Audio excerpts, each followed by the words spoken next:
পুরা বিশ্বের কেন্দ্রবিন্দু এবং পুরা বিশ্বের রাজধানী হলো বাইতুল্লাহ, মক্কাতুল মুকাররমা।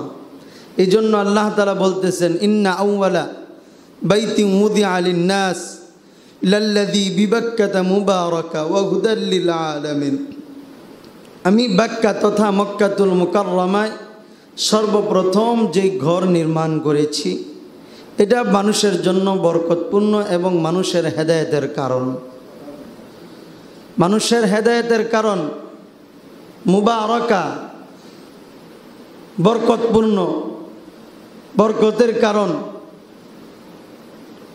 এই ঘরটা মুসলিম উম্মাহের জন্য আল্লাহ তাআলা বনি আদমের জন্য সর্বপ্রথম বানিয়েছেন। এবং এই ঘরটা এমন ঘর, যে ঘরের সাথে আল্লাহ তাআলা স্বয়ং নিজে বলছেন, এটা আমার ঘর। সুবহানাল্লাহ। মিটফুট মসজিদ এটাও আল্লাহর ঘর, বাইতুল মুকাররম এটাও আল্লাহর ঘর, মসজিদে নববী এটাও আল্লাহর ঘর, বাইতুল আকসা এটাও আল্লাহর ঘর।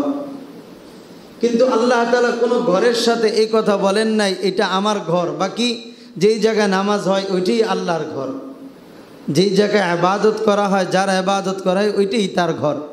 আপনি যেই দোকানে ব্যবসা বাণিজ্য করেন এটা আপনার দোকান, যদিও ভাড়ায় চালান। কিন্তু আল্লাহর যেহেতু ভাড়া চালানোর দরকার নাই, সব কিছুর মালিক আল্লাহ। উল্টা আল্লাহ আমাদেরকে ভাড়া দিয়েছেন ক্ষণস্থায়ী জিন্দগির জন্য। তো সুতরাং সব ঘরেই আল্লাহর ঘর। তবে বাইতুল্লাহকে আল্লাহ তাআলা বলছেন যে আল কাবাতু বাইতুল্লাহ, আল কাবাতু বাইতুল্লাহ। কাবা এটা আল্লাহর ঘর, কাবা এটা আল্লাহর ঘর। আল্লাহ তাআলা এটার সংরক্ষণের দায়িত্ব আল্লাহ তাআলা অতীতেও নিয়েছেন, এখনও নিচ্ছেন, ভবিষ্যতেও নিবেন।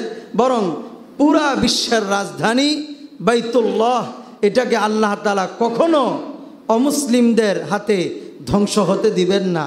বরং কোরআনকে যেমন আল্লাহ তাআলা কিয়ামত পর্যন্ত হেফাজত করে রাখবেন, ঠিক তেমনিভাবে বাইতুল্লাহকেও আল্লাহ তাআলা কিয়ামত পর্যন্ত সংরক্ষিত করে রাখবেন।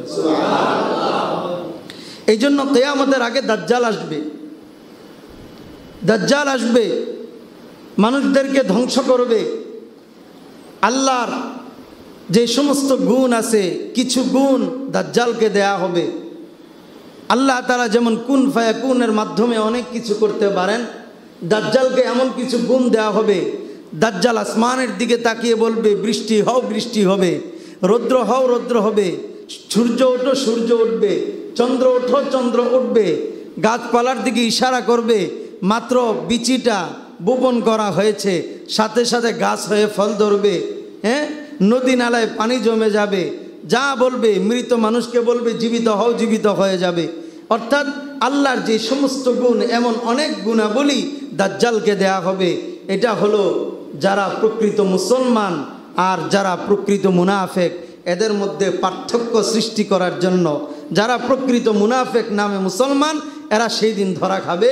আর যারা প্রকৃত মুসলমান, তারা দাজ্জালকে, তারা একটা কথা বলবে, পুরা দুনিয়াও যদি তুমি পরিবর্তন করে দাও, আমার আল্লাহর কোনো নির্দিষ্ট আকার আকৃতি নাই, যেমনটা আছে এটা আল্লাহ জানেন, আমরা জানি না। সুতরাং তুমি দাজ্জাল, তুমি শয়তান, আমরা তোমাকে মানতে পারি না। মুসলমান সেই দিন দাজ্জালকে মানবে না। কিন্তু অনেক মুসলমান কাফের বেঈমান হয়ে যাবে, যাদের মধ্যে ঈমানের দুর্বলতা আছে, নেফাকি আছে। আল্লাহর নবী বলছেন, ওই দাজ্জালের আক্রমণ থেকে যদি তোমরা বাঁচতে চাও, তাহলে প্রত্যেক জুমা তোমরা সূরাতুল কাহাফটা তেলাওয়াত করবে। এর বিনিময়ে আল্লাহ তাআলা তোমাদের হায়াতে জিন্দেগির মধ্যে যদি দাজ্জাল আসে, তাহলে দাজ্জালের ফিতনা থেকে আল্লাহ তাআলা হেফাজতে রাখবেন। সুবহানাল্লাহ। সূরাতুল কাহাফ, সূরাতুল কাহাফ তেলাওয়াত করা।